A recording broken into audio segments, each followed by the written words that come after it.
This is where it began. Here, in the exact geographic center of the United States.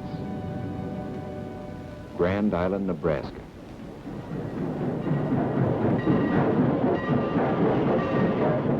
The men were brought here from every corner of the country, and a few corners outside the country.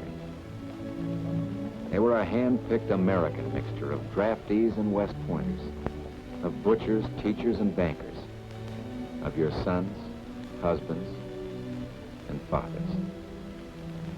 They were men like Kenneth Gibson of Salt Lake City, who served in England at the Far East, who enlisted as a private and was now a full colonel. John Van Trigg of Ottawa, Illinois, and the South Pacific. Gordon Wong of Boise, Idaho, and Canton, China.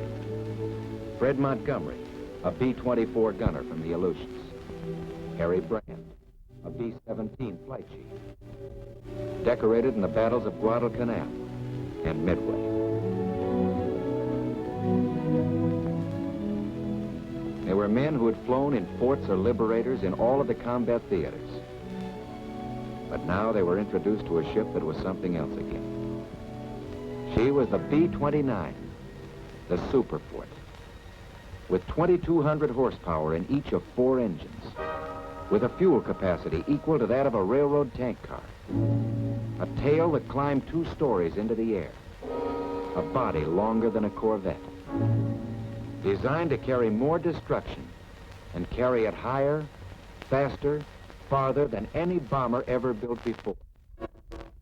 And to complete this mission, that's exactly what she was going to have to do. The day they first took up a 29, the men felt like the Wright brothers all over again. Better be good, fella. Here goes $1 million on the wing.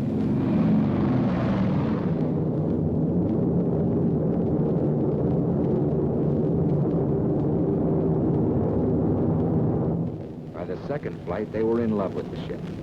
And old hands. And starting to get impatient. But the Army told them nothing. Just kept them flying and kept them wondering. They wondered about when they'd finally be off, which way they'd go, how they'd do, and how long it would be before they'd be on their way home again.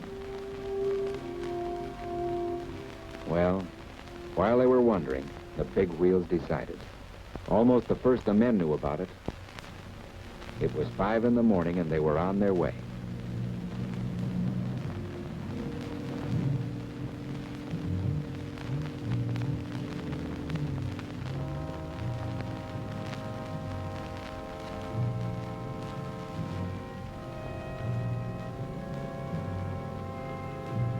The chaplain gave each of the crews a St. Christopher medal. Christopher's the patron saint of travelers, he explained before he blessed them. And if there's one thing you boys are going to do, it's travel.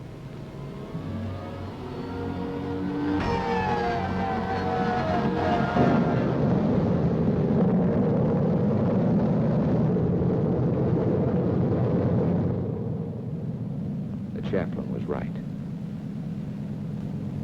This was the takeoff for one of the greatest mass flights in history.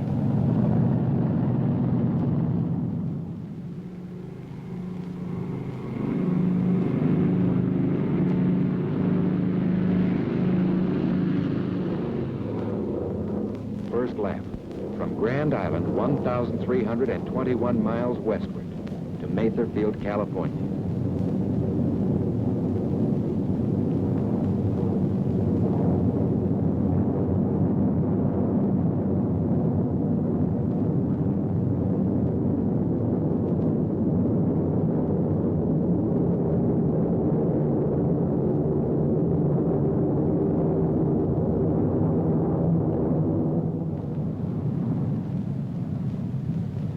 Mather Field was their POAE, Port of Aerial Embarkation. Here the crews had to go through a final production line checkup. Then they were ready for the second lap. From Mather Field to Pearl Harbor, 2,415 miles further west.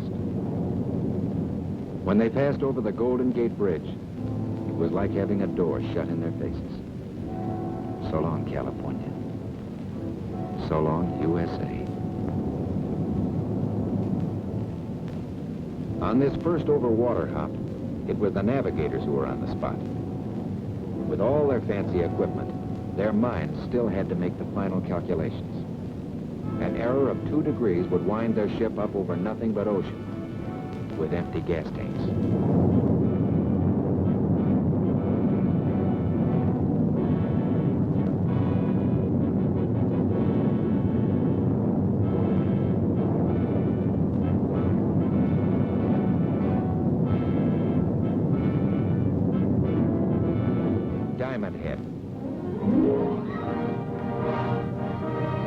Right on the nose.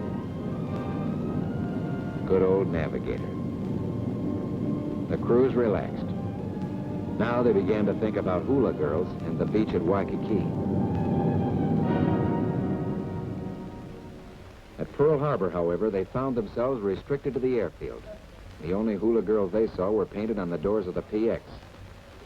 For something much bigger was in the making. In an office on that same field, a new bomber command was being born. The 21st, Brigadier General Haywood Hansel commanding, to include all the planes and all the crews that had left Nebraska. Hansel conferred with Lieutenant General Millard Harmon, General Arnold's deputy for B29 activities in the Pacific. And the details were set for the 21st Bomber Command's initial strike. After briefing next morning, General Hansel and the men left Hawaii. Their final base was no longer a mystery. 4,000 miles farther west, with only one refueling stop on the way, lay the island of Saipan. Less than 4 months before, it had still been in the hands of the Japanese. That was something for the men to think about. It was for them that the Battle of Saipan was fought, for a base big enough to hold their B-29s.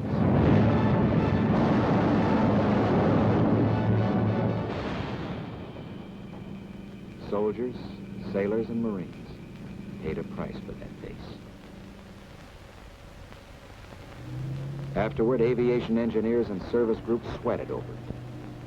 That, too, was for the B-29s.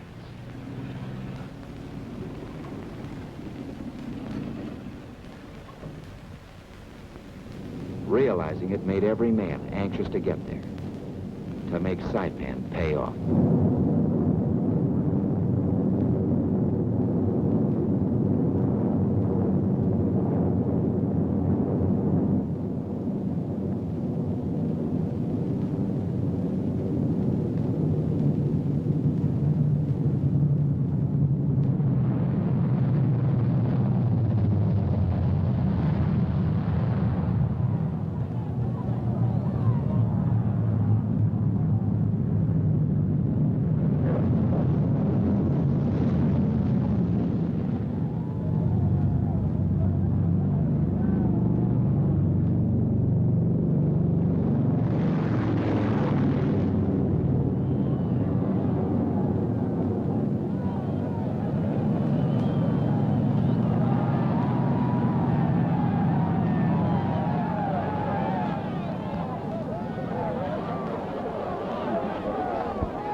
Okay, the first element of the 21st Bomber Command has arrived.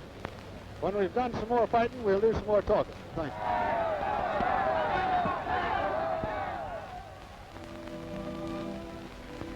The crews found Saipan to be a paradise, free from any of the discomforts borne by war-oppressed civilians at home. Plenty of airy apartments, nicely decorated. Adjoining showers. No long lines at the local barber shop. Reasonably priced concerts. Private beach club. And elegant sun deck. Only trouble was, their neighbors got a little noisy.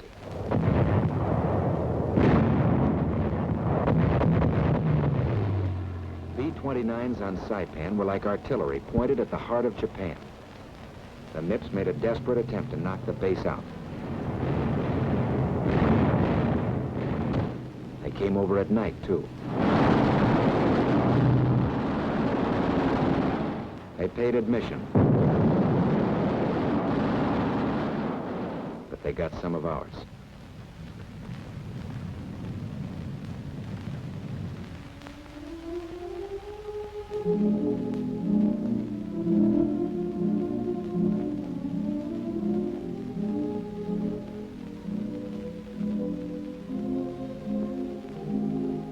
The Japs might just as well have tried to stop Niagara Falls. The 21st Bomber Command was ready to hit its first target.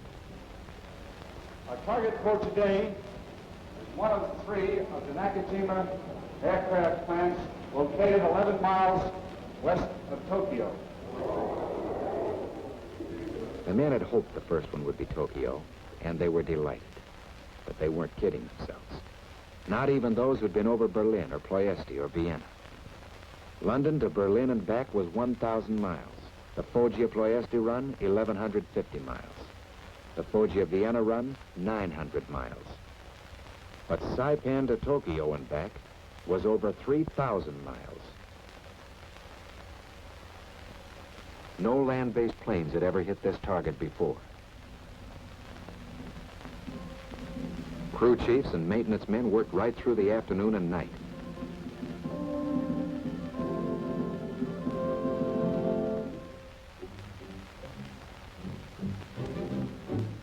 The ordnance men fused the payload. Dawn.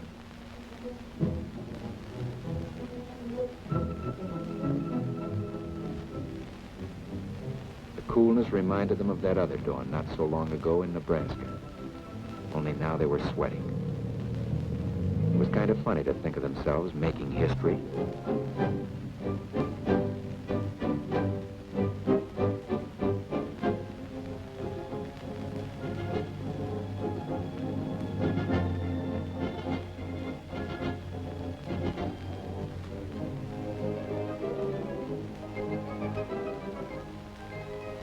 The lead ship was A-1, Dauntless-Dottie. Its pilot was Robert Morgan. Its bombardier, Vince Evans. Remember them? They were the pilot and bombardier who flew 25 missions over Germany in a B-17 called the Memphis Belle. 5 o'clock. Back home, you'd have been turning over for another couple hours sleep, or just coming in from a date.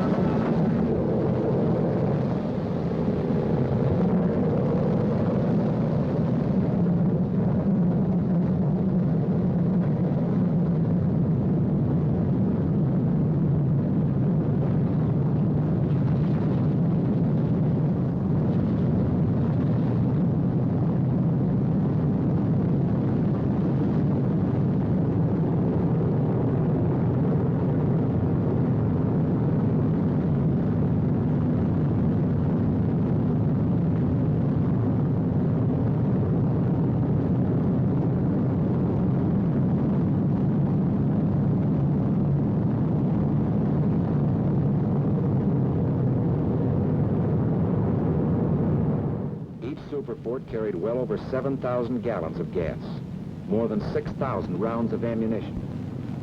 With their great load of 500-pound general-purpose bombs and incendiaries, they weighed almost 70 tons apiece.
have been falling in Tokyo.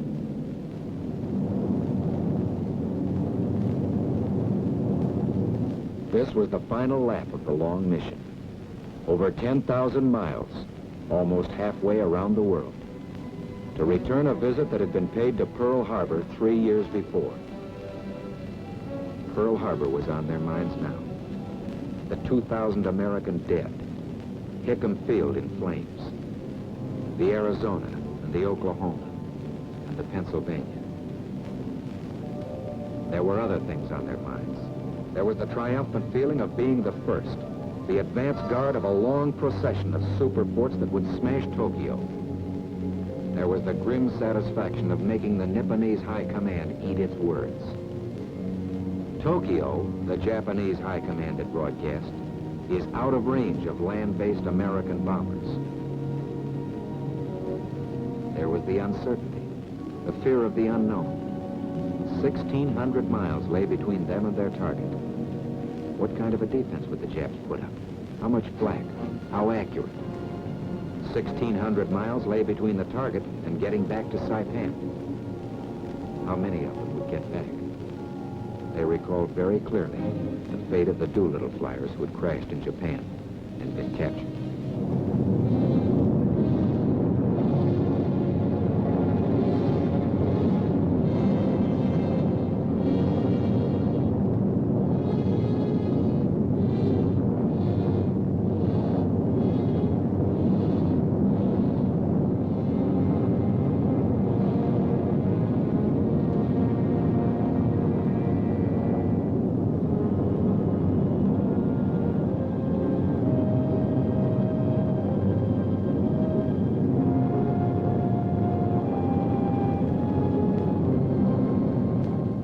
Hours later, through the clouds, they saw it.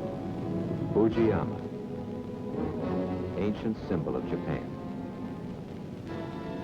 Here come some modern symbols. Phosphorus bombs and flak. And fighters.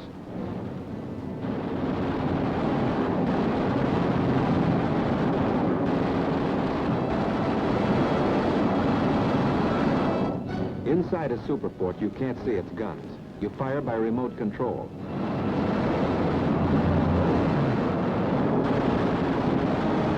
But the guns are there. And now, below them is Tokyo.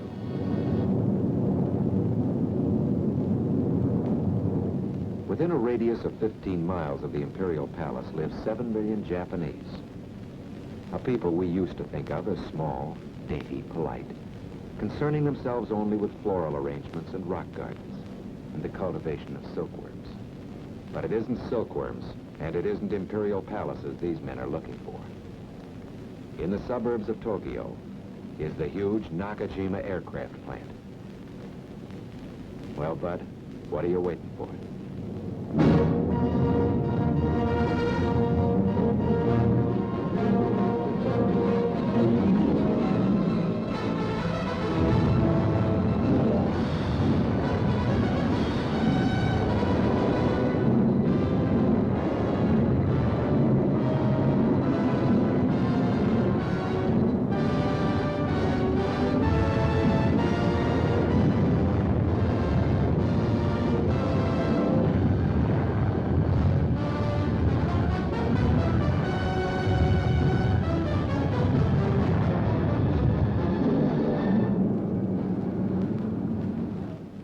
The B29s that had taken off at dawn, all but 2 got back to Saipan that night.